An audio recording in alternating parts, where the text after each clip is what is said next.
assessment. It's a kneeling calf assessment, and we're gonna test your ankle and calf mobility. We're gonna need something that's straight and then a measuring tape on the ground.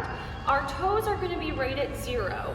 And then what we're gonna do, keeping our hips straight, our shin starts at 90 degrees, so it starts straight up and down. And then we're gonna lunge forward, keeping our heel on the ground as much as we can. And then when we go to measure this, we're gonna come straight down with the straight edge. And right now, if you can see, we're at about 2.5 inches, okay? So we'll come back, and the reason why we're gonna take this stick away, we don't wanna give our athlete a target to get to, because then they're gonna compensate, their hips are gonna go all wobbly, and their foot and heel is gonna come off the ground. So we take the stick away and we have them lunge as far forward as possible, keeping that foot on the ground, the heel on the ground, and the knee pointing straight forward. And then from there, we measure straight down, and again, we're at 2.5 inches. Good. Now we're gonna measure on the other side to test our symmetry. Now, really, there is no normative value here for our calf length. However, we do want to make sure that we are symmetrical one side more than the other, or one side to the other, because that's how we can identify any injury patterns or clinical compensation patterns. So again, right to left, we're at about 2.5 inches here, and we look symmetrical compared to both sides.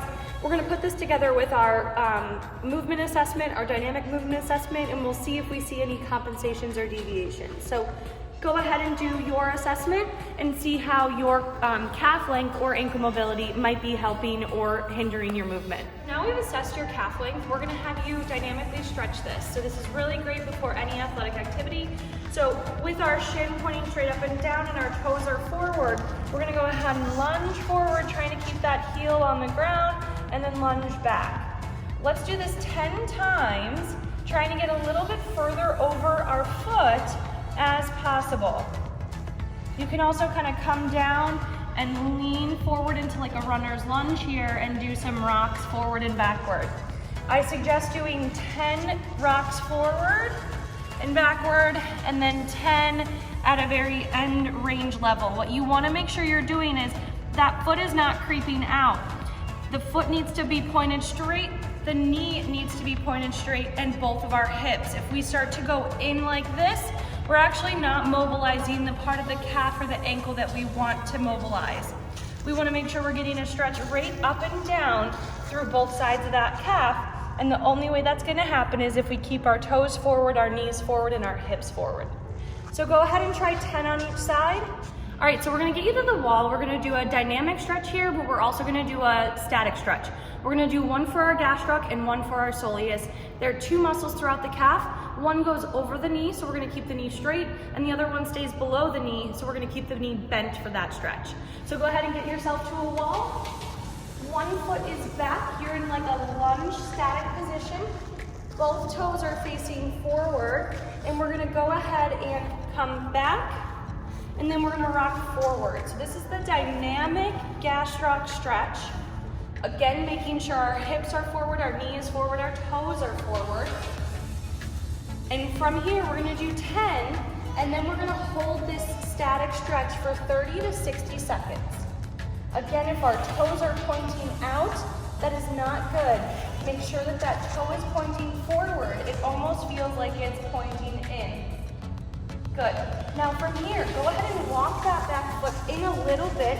You're still in a static position, and then we're gonna do dynamic soleus stretch. So we're gonna do tiny little squats here, almost as if you're skiing. And I'd like to use the wall or something to hold on to so that I can really push my butt backwards. And just so you know, we're stretching this back right leg. Good. So we'll do 10 dynamic squats here, and then we're gonna hold this for, again, 30 to 60 seconds. Knee is forward, toes are forward. What we don't want is that foot to go out and the knee to go in. So keep that toe forward, knee is forward, and hips are forward. Good. Hold this for 30 to 60 seconds, and I would try twice on each side.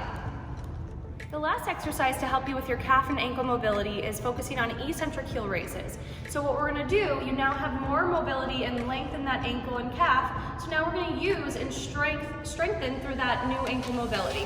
So go ahead and go up onto a stair and we're gonna complete eccentric heel raises. We're gonna go low past the stair, past neutral, drop our heels off, push up through our toes, stay up nice and high, stand on one leg, and then come down nice and slow past neutral. Up with 2, and then stand up, down, off of 1.